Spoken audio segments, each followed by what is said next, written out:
Hello friends, beans பொரியல் சாப்பிட்ருப்போம். பீன்ஸில் முட்டை போட்டு சாப்பிட்றீங்களா? ட்ரை பண்ணி பாருங்கள். செம்ம டேஸ்ட்டாக இருக்கும்.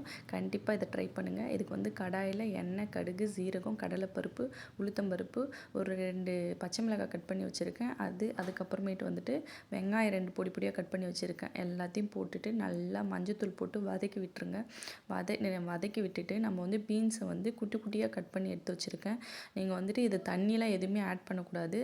அப்படியே பீன்ஸை போட்டுட்டு இதை வந்துட்டு நல்லா வந்துட்டு இந்த எண்ணெயிலே நல்லா ஃப்ரை பண்ணி நீங்கள் வதக்கி விட்டால் தான் டேஸ்ட்டு சூப்பராக இருக்கும். உங்களால் ரொம்ப நேரம் வதக்க முடியாது அப்படின்னா பீன்ஸ் வந்துட்டு அரை வேக்காடை வந்து வேக வச்சு நீங்கள் இந்தமாரி ஆட் பண்ணலாம்.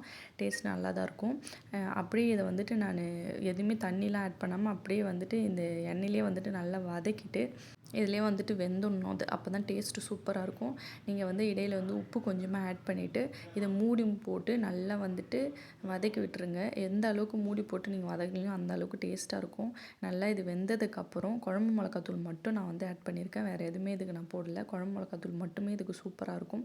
அதுக்கப்புறம் நான் 3 முட்டை எடுத்து வச்சுருக்கேன். அந்த 3 முட்டையை இதில் ஆட் பண்ணிவிட்டு நல்லா வந்துட்டு இது வந்து ஃப்ரை பண்ணி விட்டுட்டு எடுத்து சர்வ் பண்ணிங்கன்னா செம்ம டேஸ்ட்டாக இருக்கும். ட்ரை பண்ணி பாருங்கள். ஹெல்த்தியாக சாப்பிடுங்க. லைஃப்பை ஜாலியாக என்ஜாய் பண்ணுங்கள்.